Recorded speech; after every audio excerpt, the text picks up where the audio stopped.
श्री राम जय राम जय जय राम। श्री राम जय राम जय जय राम। श्री राम जय राम जय जय राम। श्री राम जय राम जय जय राम। श्री राम जय राम जय जय राम। श्री राम जय राम जय जय राम।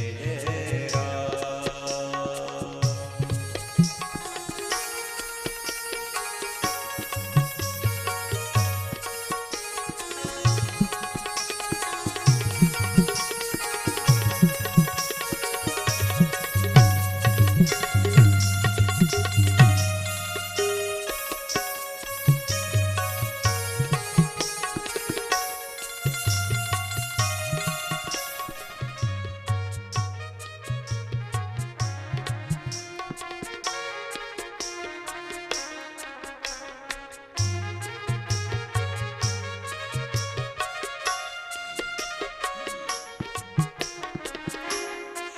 राम जय राम जय जय राम। श्री राम जय राम जय जय राम। श्री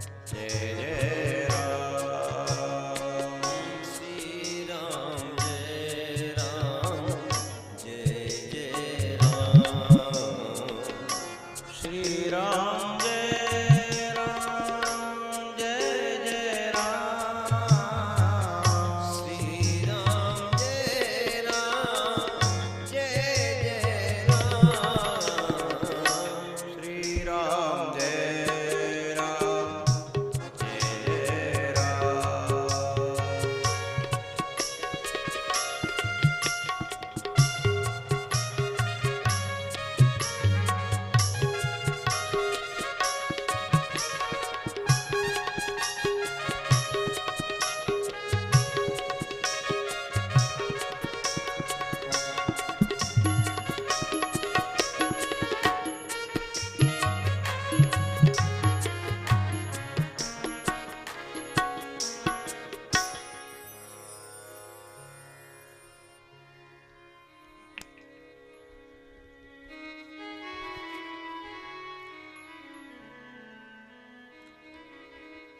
बट विश्वास अचल निज धर्मा।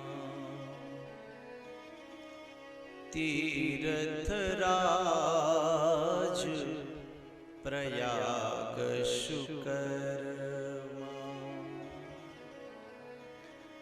बट विश्वास अचल निज धर्मा।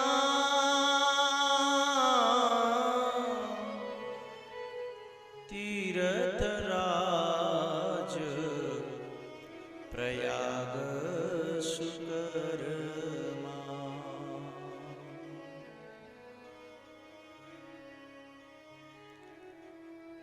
भैया बात चल रही है विश्वास के ऊपर।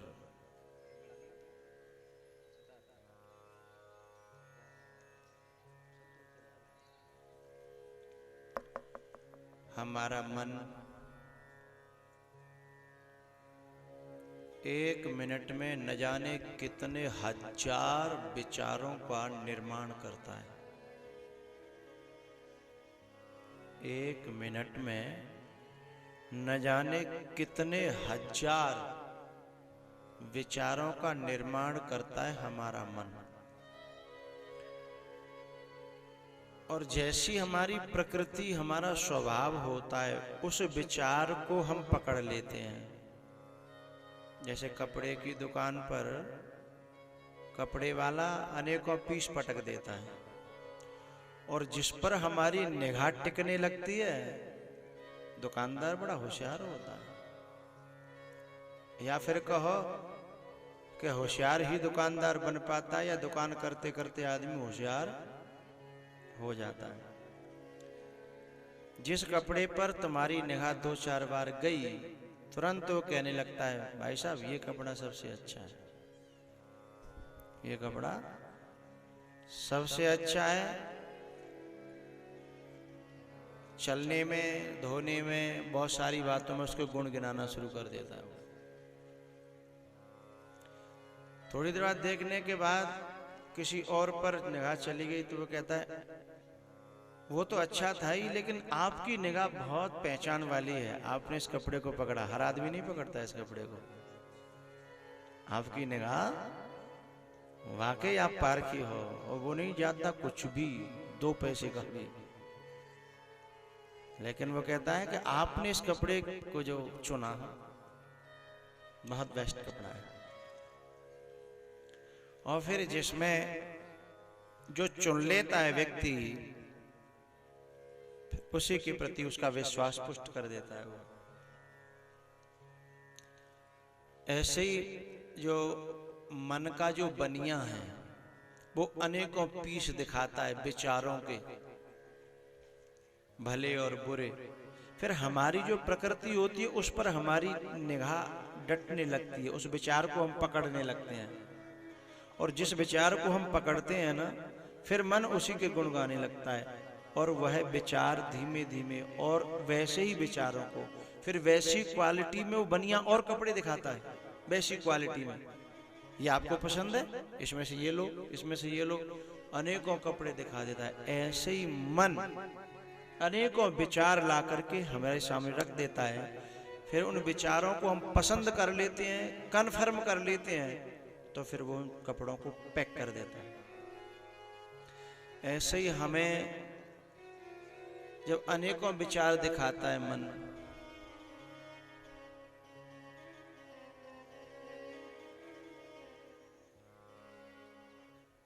स्वर,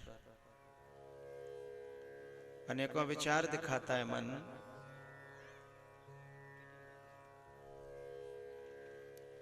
उनमें से हमारी जैसी प्रकृति होती है और जिस पर हम विश्वास करते हैं उन्हीं को चुन लेते हैं, उसे करने की ठान लेते हैं, फिर वैसा ही हमारा जीवन बन जाता है।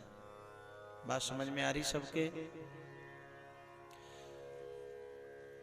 तो हमारा विश्वास यदि हमारा विश्वास यदि नकारात्मक है तो ढूंढ ढूंढ करके वो नकारात्मक को चुन लेगा, ढूंढ ढूंढ करके। और हमारा विश्वास यदि सकारात्मक है तो ढूंढ ढूंढ करके वो सकारात्मक को चुन लेगा। इसलिए जैसा जिसका विश्वास वैसा ही उसका जीवन बन जाता है। इसलिए हमें अपने विश्वास को समझना है, और यदि वो गलत है, गलत जगह पर है, गलत चिंतन में है, तो उसे महापुरुषों का और कथा का सहारा लेकर के सही जगह पे लगाना है, सही तरीके से लगाना है, तो जीवन में विकास शुरू हो जाएगा।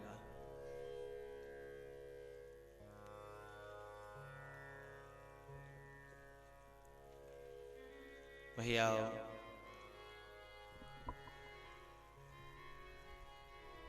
कथा प्रारंभ हो रही है। जनकपुर में कल धनुष टूट गया था, लेकिन आज और कल 2 ही दिन बाकी रह गए हैं। 8वां दिन आज है, वह भी पूरा होने को है। अब काम करने के लिए आज और कल का, आज ही आज का मानो, तो क्रम को भी पूरा करना है।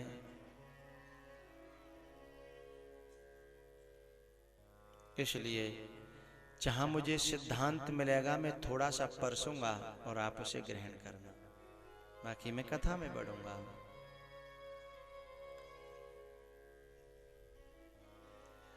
या तो हमारी बुद्धि इतनी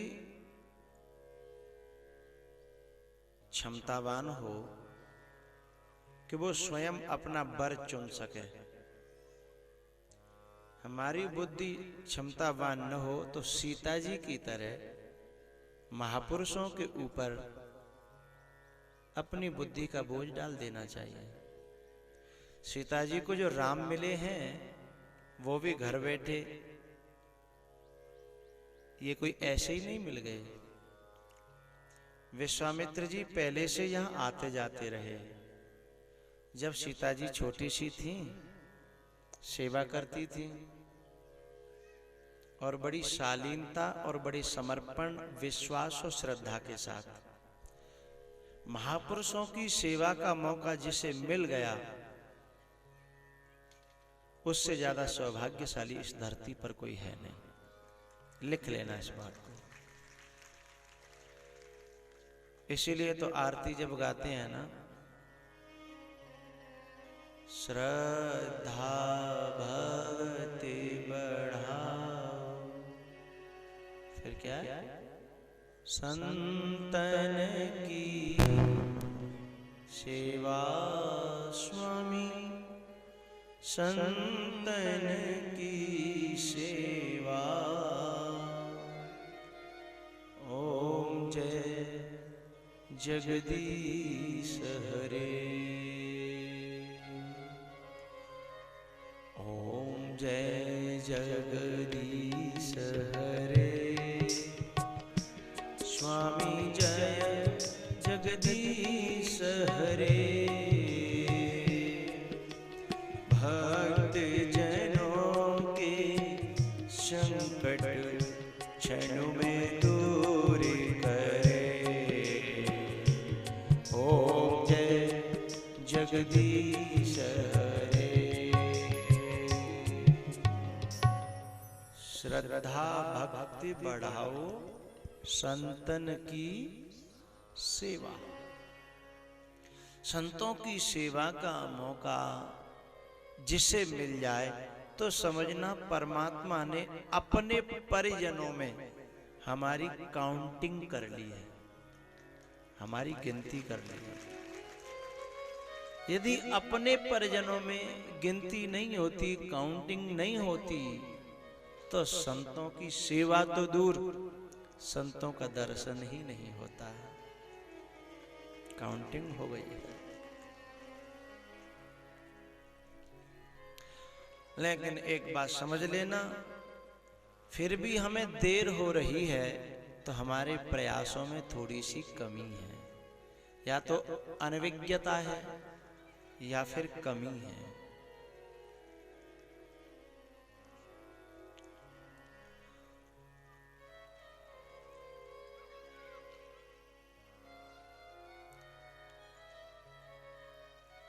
एक बार मूसलाधार वर्षा हो रही थी और दोनों पड़ोसियों के पनारे एक ही लगभग बराबर बराबर पे थे। पहली बरसात थी, दोनों पड़ोसी निकल के पनारे के नीचे नहाने के लिए आ गए। अब एक का पनारा तो बहुत पानी दे रहा था और एक का पनारा नेक नेक तुलुल तुलुल तुलुल तुलुल। बरसात तो बराबर चल रही थी ना, एक दीवार थी बीच में बस, लेकिन एक का पनारा बड़ा भर के चल रहा था। कारण बता सकते हैं आप? हाँ? एक की छत छोटी थी और दूसरे की बड़ी थी। वर्षा तो बराबर हो रही थी ना। ऐसे ही जिसके रामायण में विश्वास को वट वृक्ष कहा है और विश्वास शंकर भगवान को कहा है, और एक और चीज विश्वास बताई है उत्तरकांड में, नोहि निवृत्ति पात्र विश्वासा, नोहि निवृत्ति पात्र विश्वासा। अब जिसका ये पात्र, जिसकी छत है जितनी बड़ी है, उसके पनारे में पानी की धार उतनी ही ज्यादा है। वर्षा तो बराबर हो रही है। संतों की कृपा की, परमात्मा की कृपा की, वर्षा की कोई कमी नहीं है भारत की धरती पर। और देशों की तो मैं नहीं कह सकता, भारत की धरती पर कहीं कोई कमी नहीं है, लेकिन हमने कुछ छत इतनी छोटी कर रखी है, हैं? हम इसको बढ़ा लें जितना, उतना ही हमारा पनारा में पानी बहुत ज्यादा आएगा।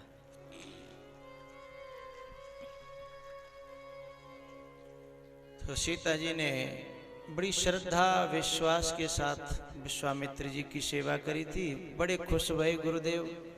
उन्होंने छोटी सी जानकी जी बोला, बेटा मैं बड़ा खुश हूं, तो कुछ मांग ले। बड़ा खुश हूं। बच्ची थी, बोली बाबा मैं तो कुछ जानती नहीं मांगना, मेरे लायक उचित जो भी आप समझो वो आप दे दो। अब ये जगत जननी आओ तो संत चक्कर में पड़ गया कि इसके लायक। बस उसी दिन से विश्वामित्र जी खोज में लग गए कि इसके लायक कहाँ है, इसके लायक कहाँ है। ढूंढते ढूंढते फिर पता चला कि अयोध्या में इसके लायक है। इतना स्वाभिमानी संत होते हुए जो किसी के सामने झुका नहीं है, लेकिन यहाँ वचन दे चुके थे ना, इसलिए जाकर के दशरथ के यहाँ भीख मांगनी पड़ी। अनुज समेत देव रघुनाथ।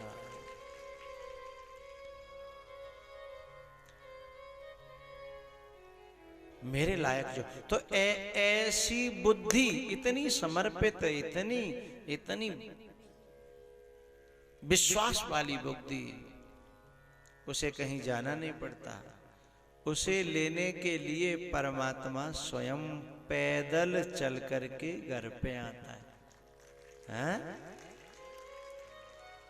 ऐसे समर्पित व्यक्तियों के यहाँ तो परमात्मा भी आता है और महात्मा भी आता है, दोनों आते हैं। भैया आखिर जयमाला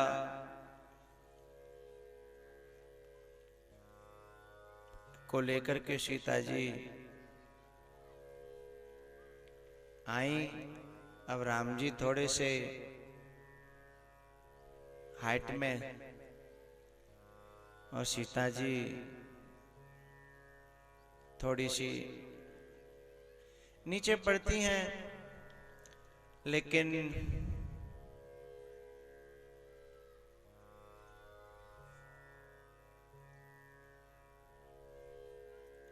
आखिरकार लखन जी ने साथ दिया, चरणों में आके गिर पड़े और लखन को उठाने के लिए जैसे ही राम जी झुके और सीता जी ने गले में माला। रघुनंदन फूले न समा, रघुन आई हरे हरे, मेरे अंगना रघुनंदन फूले। हरे हरे रघुन आई मेरे अंगना, रघुनंदन फूले न समा।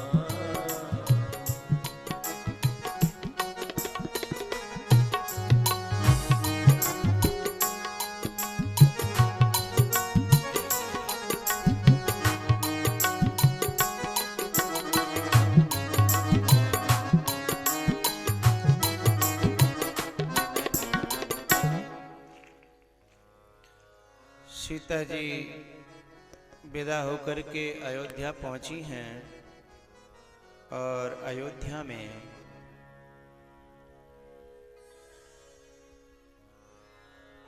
दशरथ जी ने तीनों रानियों को समझाया कि बधू लड़किनी पर घर आई और राखेउ नयन पलक की नाई। थोड़े दिन तक कुछ अच्छा चला, लेकिन सुख दुख दोनों रहते जिसमें, जीवन है वो गाँव। कभी धूप कभी कोहरा, कभी धूप कभी छाँव। सुख दुख दोनों रहते जिसमें जीवन है वो गाँव। कभी धूप कभी छाँव। लेकिन दोनों को मस्ती के साथ, आनंद के साथ जो झेल जाए वही सफल इंसान है, सफल ड्राइवर है, हैं? सुख भी मुझे प्यारे हैं, दुख भी मुझे प्यारे हैं। छोड़ूं मैं किसे भगवन, दोनों ही तुम्हारे हैं, दोनों ही तुम्हारे हैं। छोड़ूं मैं किसे भगवन, दोनों ही तुम्हारे हैं। आखिर मंथरा ने कैकई की बुद्धि को खराब किया और कैकई ने दशरथ जी से वरदान मांगे और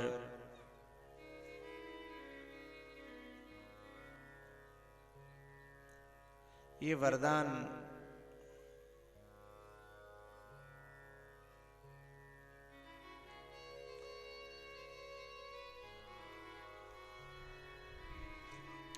एक बात और आपको कह दूं, जितने भी हम लोग बैठे हैं सब परमात्मा के रूप हैं। परमात्मा अपने किस रूप से क्या कराना चाहता है इसे कोई कोई समझ पाता है नहीं, परमात्मा ही समझता है। परमात्मा अपने ही रूप से, कैकई है ना, कैकई की 2 उंगलियों ने दशरथ की जान बचाई, 2 वरदान मांग लिए। फिर उसी ने 2 उंगली दिखाई और दशरथ जी की जान ले ली। 2 उंगलियों ने जान बचाई और 2 उंगलियों ने जान ले ली। परमात्मा ही जान बचाता है किसी का रूप धारण करके, परमात्मा ही जान ले लेता है किसी का रूप धारण करके। इसलिए जो लेना जानता है ना वो देना भी जानता है, और जो देना जानता है ना वो लेना भी जानता है।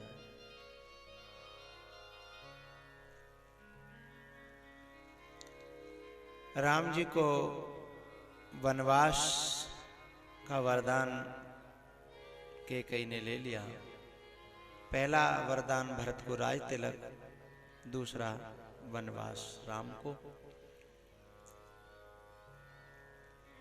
राम जी को पता चला कि मुझे वनवास है, बड़े खुश हुए। राजीव लोचन राम चले तज, बाप को राज बटाऊं की नाई। भैया सीता जी को पता चला, वह भी तैयार हो गई। लखन जी को पता चला, भगवान ने कहा कि माँ से विदा लेके आओ। तो माँ सुमित्रा ने सिर्फ उपदेश दिया, बेटा जा तो रहे हो लेकिन सेवा का धर्म बड़ा कठिन है। कहीं जाओ सेवा के लिए करने लगो ईर्षा, करने लगो द्वेष, तो क्या करना है मां? काम कोह ईर्षा मद मोह, जन सपने हो इन्ह के बस हो। काम क्रोध ईर्षा मद मोह इनके बस में सपने में भी मत हो ना। जागृत की तो बात अलग है। लखन ने कहा ठीक है माँ, ऐसा ही होगा। अब आप सोच रहे होंगे सपने में तो मन किसी के बस में ही नहीं होता, जाने क्या क्या करता है। फिर लखन जी ने कैसे कह दिया? लखन जी ने इसलिए कह दिया कि यह वचन देने से पहले लखन जी ने यह निर्णय कर लिया कि मैं 14 साल तक सोऊंगा ही नहीं तो सपना आएगा ही नहीं, सपना आएगा ही नहीं तो जागृत में तो मैं बहुत जागृत रहता हूं।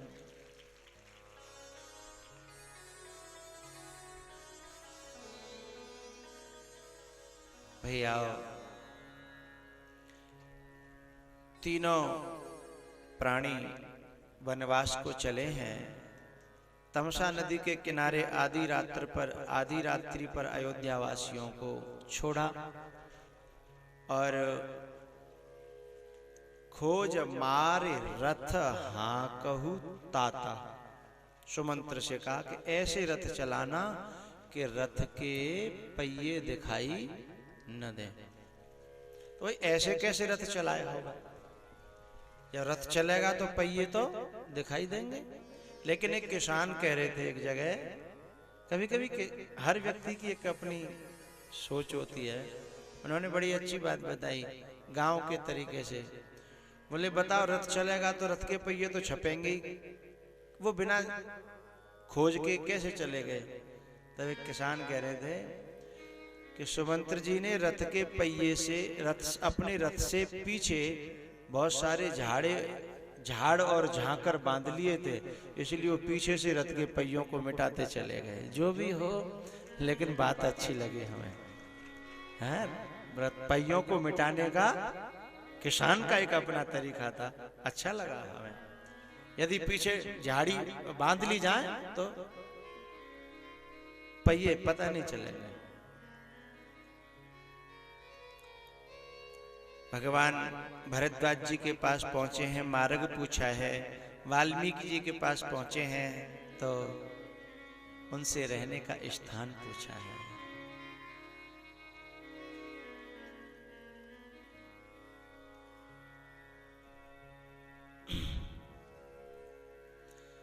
जिनके श्रवण समुद्र समाना,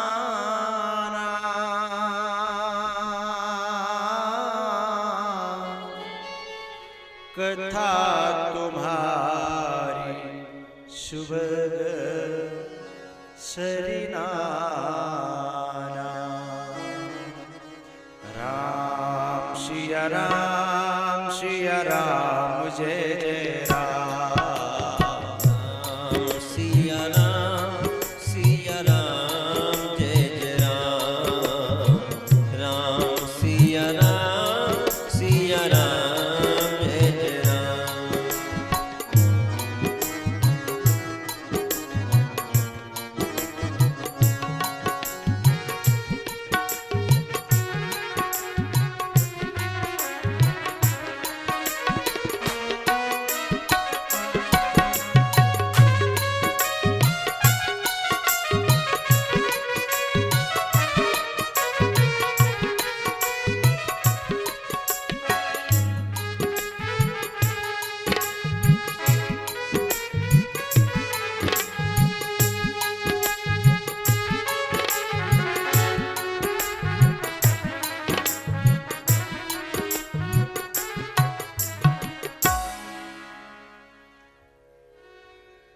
भरद्वाज से वाल्मीकि जी के पास मैं पहुंचा हूं, लेकिन मेरा मन एक बात कह रहा है कि केवट को बिना छुए मत जा। बिना केवट के छुए कथा अधूरी सी लगती है। तमसा नदी के बाद में जब भगवान आगे बढ़े हैं तो गंगा किनारे केवट के पास जरूर पहुंचे। मागी नाव न केवटयाना, मागी नाव न केवट आना कहे तुम्हार, मर्म में जाना कहे तुम्हार।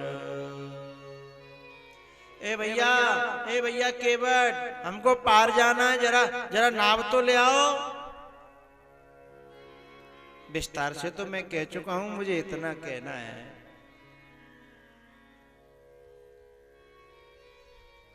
कि चलो भरद्वाज जी मुनि हैं, वाल्मीकि ऋषि हैं, बड़े बड़े ये भक्त हैं, भगवान के दास हैं, लेकिन केवट तो बेचारा कोई न ऋषि है, न मुनि है, न महात्मा है, एक जीव का वह भी नाव से चलाता है और गरीब आदमी है और बेचारा कोई ज्यादा साधन नहीं जानता, लेकिन उसके दरवाजे पर भी भगवान ऋषि मुनियों के यहाँ जैसे गए वैसे ही वहां भी दस्तक देते हैं कि यहीं भगवान जाते हो, महात्माओं को ही भगवान मिलते हो ना।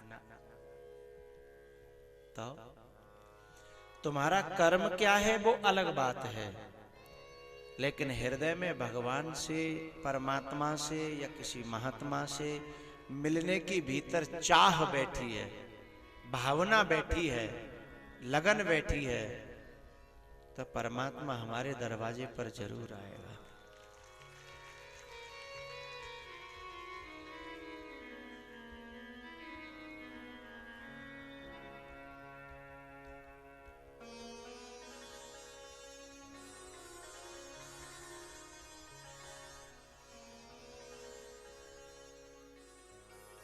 दूसरी बात, ये केवट की जो नाव है ना, गंगा में रहती है।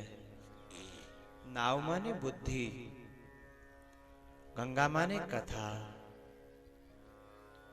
जिनकी नाव, जिनकी बुद्धि हमेशा कथा में हिलोरे खाती हो, गोता नहीं हिलोरे खाती हो, उन लोगों को भगवान को बुलाना नहीं पड़ेगा, भगवान के पास जाना नहीं पड़ेगा। उनकी जिंदगी में, उनके घाट पर, उनके घर पर स्वयं परमात्मा चल करके आता है और खुद कहता है कि आजा मेरे पांव केवट, मेरे पांव धो ले।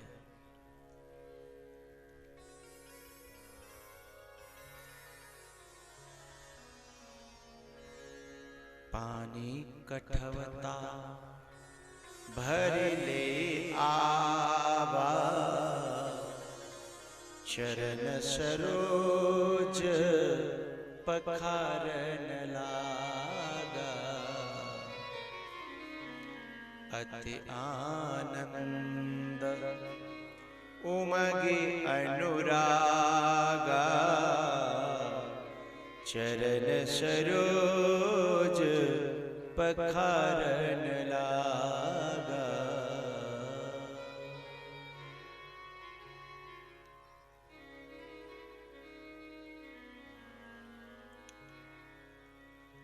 भगवान राम इतने संकोच स्वभाव के हैं कि इनसे कोई और कुछ भी मांग ले, लेकिन इनके पांव धोने की कोई बात करता है तो ये बहुत संकोच में आ जाते हैं। जो काम कोई कोई कर पाया था वह केवट ने किया।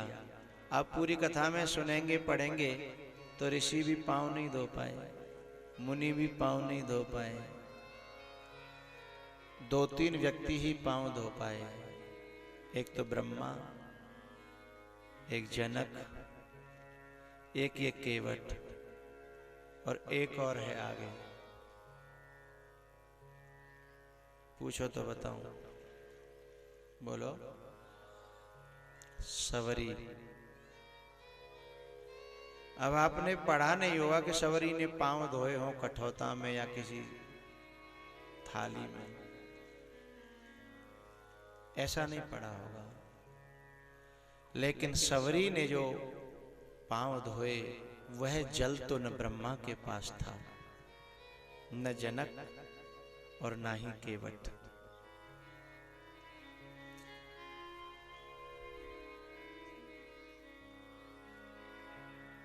नाले से ज्यादा शुद्ध जल नहर का होता है, नहर से ज्यादा शुद्ध जल नदी का होता है। नदियों में भी जो हमारी पवित्र नदियां हैं, गंगा, नर्मदा, और इन सब से ज्यादा पवित्र है चंबल। आप कहोगे गंगा से भी ज्यादा? गंगा से भी ज्यादा। बोले नर्मदा से भी ज्यादा? नर्मदा से भी ज्यादा। वैज्ञानिकों के आधार पर जो टीडीएस चंबल का है वो इस धरती पर किसी नदी का टीडीएस नहीं है। इतना अच्छा, इतना बढ़िया, इतना पवित्र। क्योंकि चंबल ने अपने किनारे किसी को बसने ही नहीं दिया, गंदगी फैलाने वालों को। गंगा बसा लेती है, यमुना तो दबी गई है गंदगी करने वाले लोगों के नीचे हैं। लेकिन चंबल जब कोई बसने की कोशिश करता है तो वह खानदान सहित ऐसी ले जाती है सीधे समुद्र में, दाग देवे की जरूरत ही नहीं है, सीधे कल्याण कर देती हैं गंदगी फैलाने वालों को। और चंबल से भी ज्यादा जो पवित्र जल है वो ब्रह्मा जी के पास उनकी कोई गंगा, उनसे ज्यादा पवित्र जल जनक जी के पास पता नहीं रहा होगा कि नहीं रहा होगा। एक काम हो सकता है कि जनक जी ने सारे तीर्थों का जल इकट्ठा किया होगा अनुमानतः, तो ठीक है, हो सकता है काफी पवित्र। और केवट के पास तो वही गंगा है जो ब्रह्मा जी के कमंडल में थी, लेकिन उस गंगा से चरण नहीं धोए केवट ने, केवट अपना अलग जल लेकर के आया। लेकिन जो सबरी के पास गंगा है वो ऐसी गंगोत्री से निकली है, जिस गंगोत्री से गंगा निकलती है तो फिर उस गंगा के जल के समान कोई गंगा जल नहीं होता। वो है हृदय की गंगा, और आंखों के माध्यम से जो आंसू निकले हैं वो सबरी की गंगा है।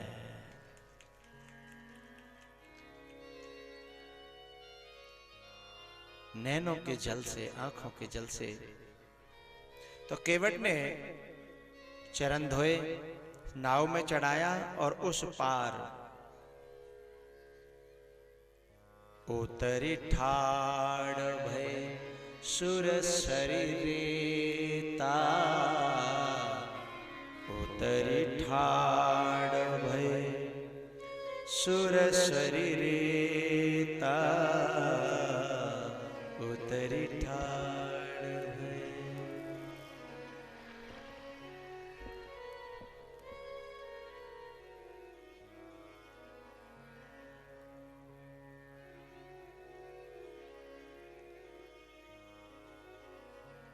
पियहिय कीसिय जान निहारी, पियहिय कीसिय जान निहारी, मणि मुदरी मन मुदित उतारी, मणि मुदरी प्रभु ही सकुच एहि नहीं कछु दीना, प्रभु ही सकुच। एक दिन मैं रामायण जी को देख रहा था, एक दोहा मुझे बड़ा प्यारा भाया।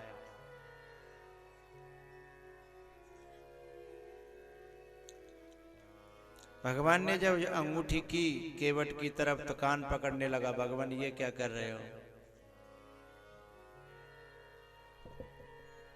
इसके लिए मैंने आपको नाव में नहीं बिठाया। तो किसके लिए बिठाया भैया, वो बता, बाका में करे।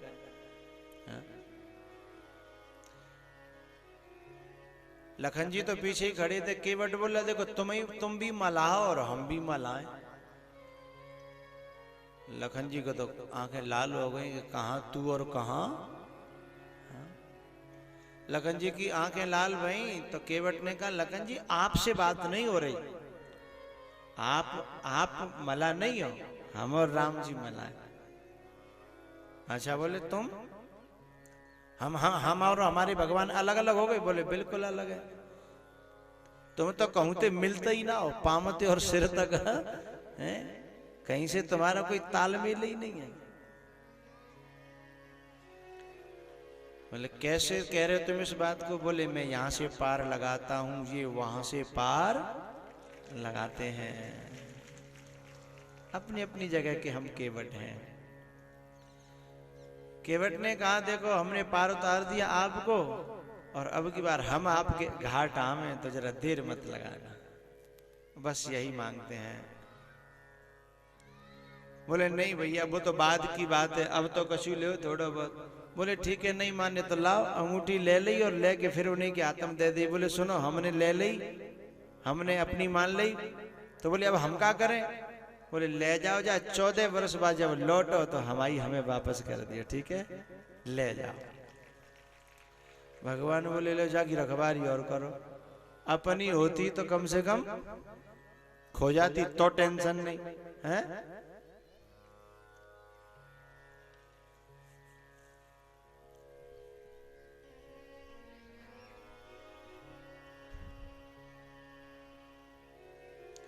पराई वस्तु का बड़ा डर रहता है। एक बात मुझे कथा याद आ रही है, कह दूं? बोलो। हाँ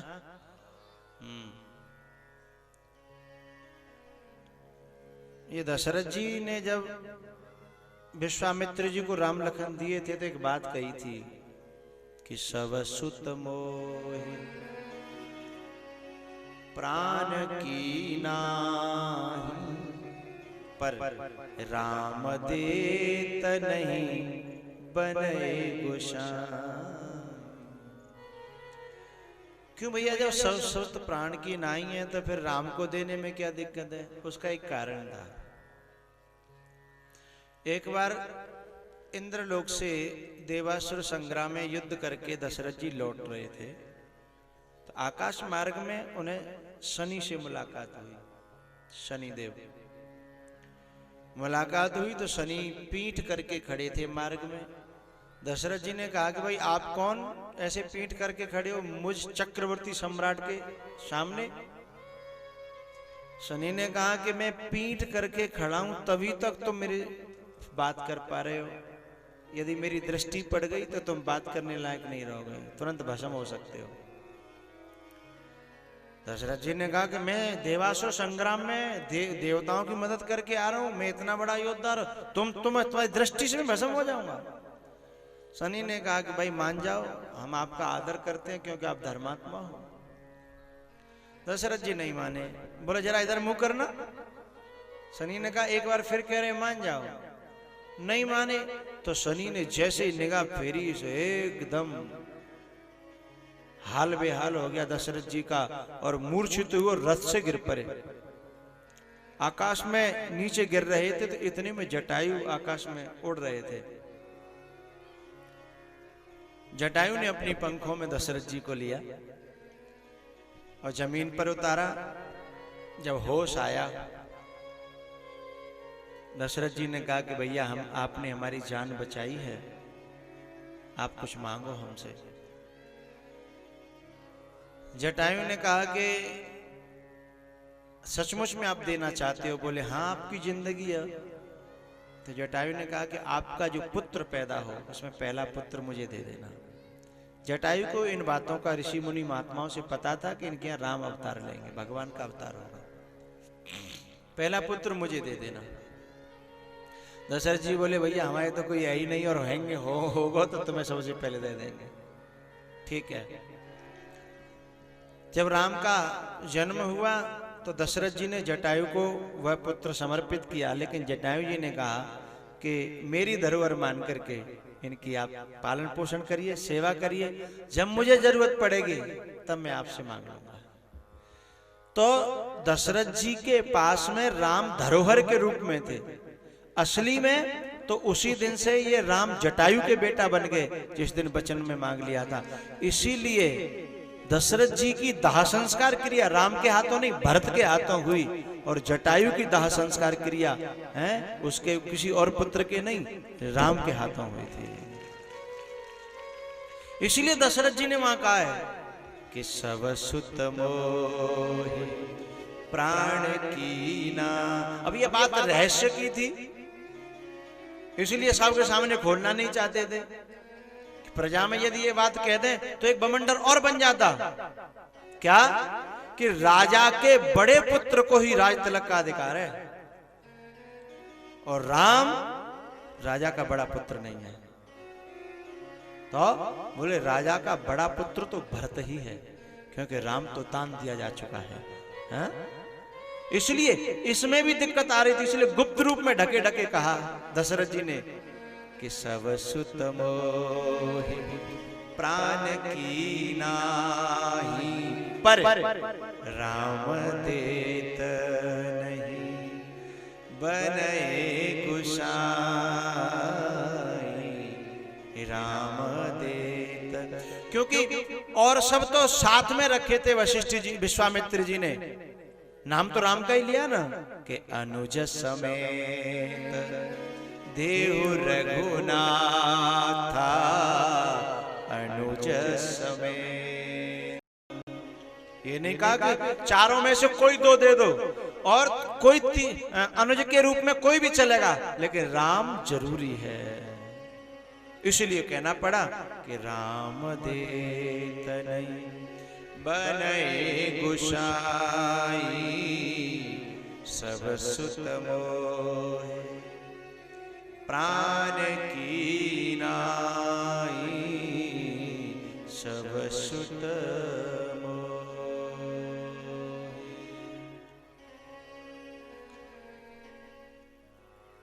धरोहर के रूप में किसी चीज को संभाल के रखना बड़ा मुश्किल है। आपके पास में 4 लाख रुपए रखे हो, अपने हो तो कोई दिक्कत नहीं, पराये की रखवाई राखे वो बड़ा मुश्किल है।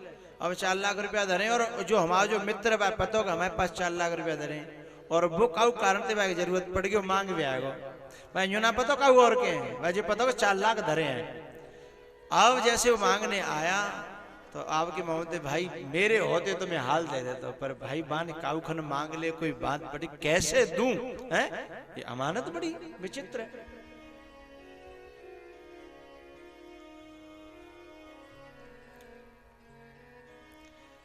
भगवान बोले के बटने अच्छी आफत लगाई, बता अंगूठी ले भी ली और वापस हमको ही दे दी।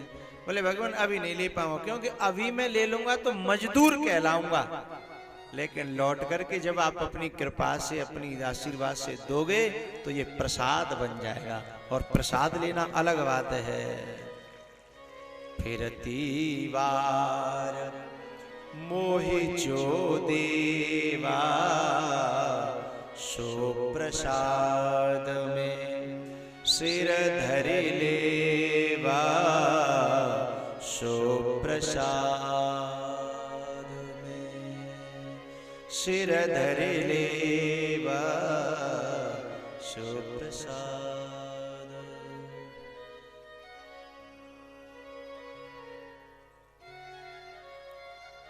आगे भगवान बढ़े हैं तो कौलवीलों से किरातों से मुलाकात हुई है। एक बट वृक्ष के नीचे चबूतरे पर भगवान बैठे, तो जो जंगल में लकड़ी काट रहे थे, कोई खेतों में काम कर रहे थे, कोई कुछ कर रहे थे, वो सब दौड़े दौड़े चले आए, भगवान के पास आके दर्शन करते हैं। जानकी जी के पास में वो नारियां आकर के बैठ जाती हैं।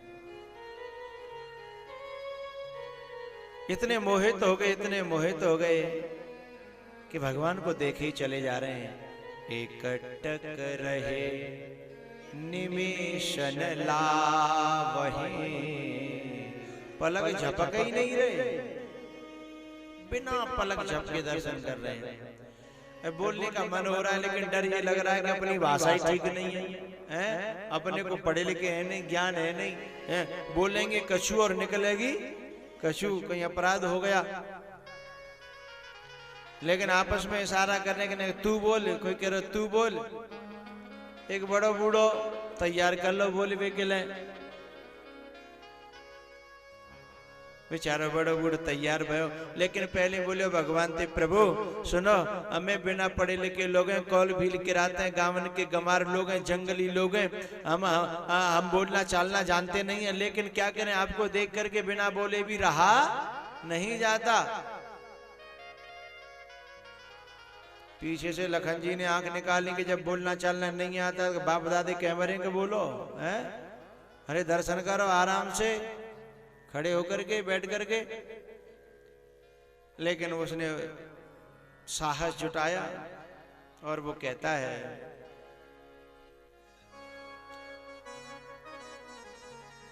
हम वनवासी को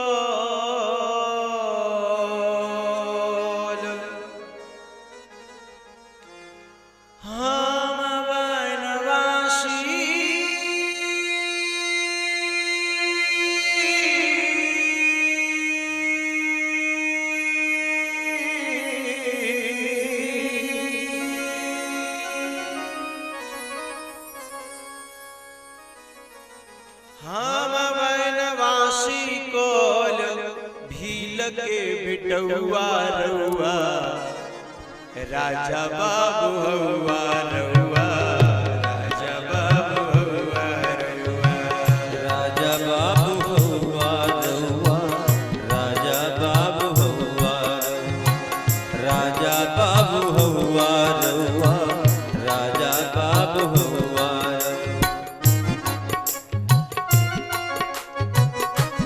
तालियों की आवाज भोजपुरी में आपको कह रहा हूं, लगभग सब समझ जाएंगे। भाव से तालियां।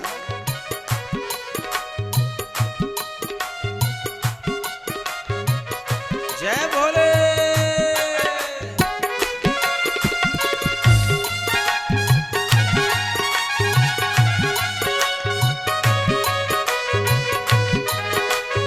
ऊपर हाथ।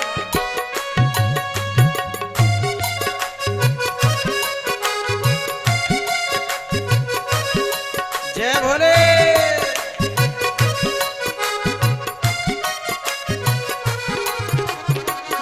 राजा बाबू हौआ रउआ राजा बाबू हौआ रउआ राजा बाबू हौआ रउआ राजा बाबू हौआ।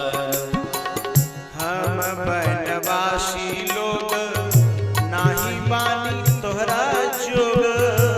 हम बनवासी लोग नाही बानी तोहरा जोग।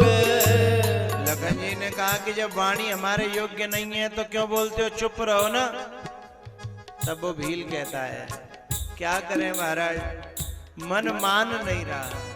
डर तो लग रहा है, बोला भी नहीं जा रहा और बोले बिना रहा भी नहीं जा रहा। ओ मन रीझ गईला तोहरा, हाँ मन रीझ गईला तोहरा, देख के शुभौआ रउआ राजा बाबू हौआ रउआ राजा बाबू हौआ राजा बाबू हौआ रउआ राजा बाबू हौआ रउआ।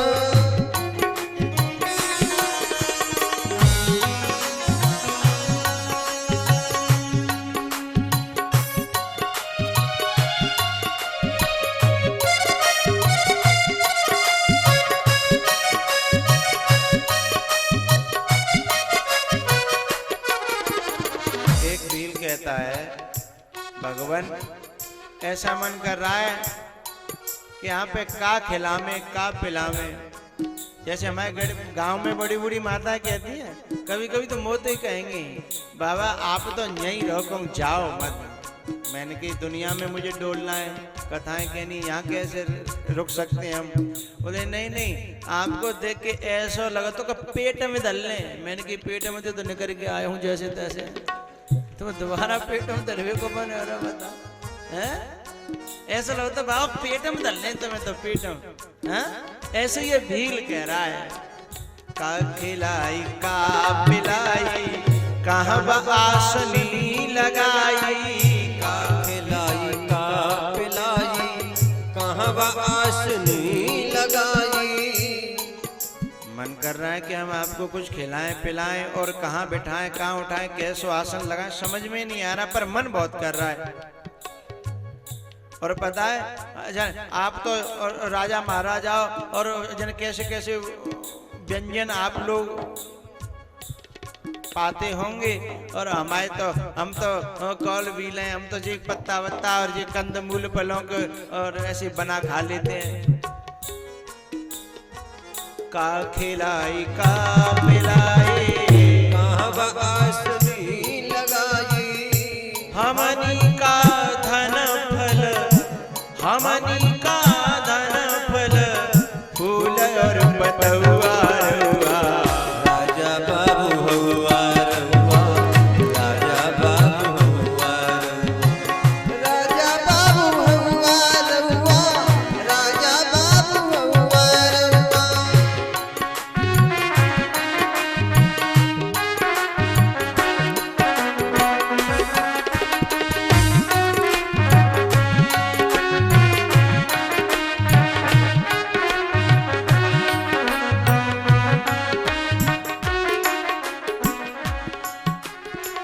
चलो हमारा घर राह, चलवा की न किछु काह। चलो हमरा घर राह, चलवा की न किछु काह। जब भील ने कही भगवान आपसे हम बहुत देर से बोल रहे हैं, बात कर रहे हैं, पर आप न तो कछु हाँ कर रहे और न कछु। अरे हमारा निवेदन है, आपको अच्छा लगे तो हाँ करो, नहीं तो ना करो, कछु मोहते। अरे बोलो तो सही, हम बोले जाने कोई उत्तर ही नहीं मिल लो। चलो हमारा घर रहा, चलवा की न किछु काह। मर जीवा तुम्हार किछु, मर जीवा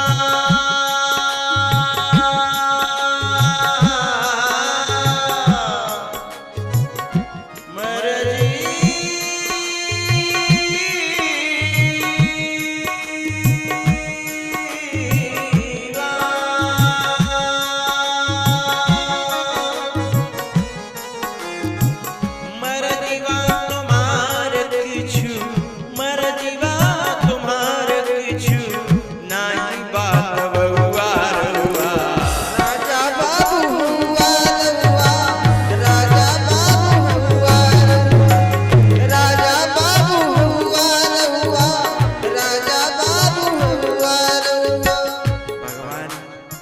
नहीं बोले। या भील के मन में तरह तरह की बातें उपज रही हैं। भील बोलो एक बात बताओ, तुम तीन ही प्राणी हो दुनिया में, तुम्हारा चौथा कोई ना। एक जना बोलो या तो होगो नहीं कोई, होगो तो जी छोड़ के चले आए, वो मर गो होगो। वो दशरथ जी सांच माच मर गए हैं। या तो होगो नहीं और कोई होगो, तो इतने अच्छे हैं जे कि जिन्हें छोड़ के हम बाकी प्राण चले गए होंगे हैं। कोई तो हर घर बाकी, माई बापू बाकी ना। कोई तोरा घर बाटी, माई बाबू बाकी ना। तापसी के वेश तोहरा, तापसी के वेश तोहरा, लागता बनौआ रनुआ। राजा बाबू हौवा रउआ, राजा बाबू हौवा रउआ, राजा बाबू हौवा रउआ, राजा बाबू हौवा रउआ।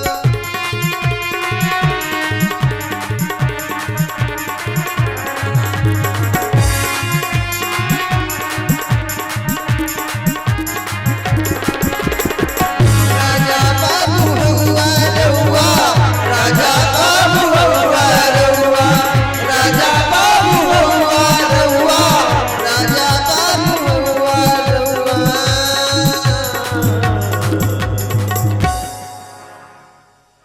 मन रिझ गइला तोहरा, देख के शुभहुआ रउआ। राजा बाबू हौवा रउआ, राजा बाबू हौवा रउआ। हम वनवासी कोल, भील के बिटौआ रउआ। राजा बाबू हौवा रउआ, राजा बाबू हौवा रउआ।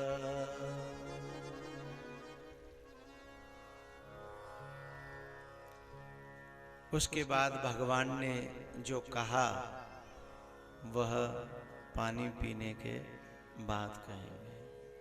पानी वगैरह पी लो, 10 मिनट का विश्राम।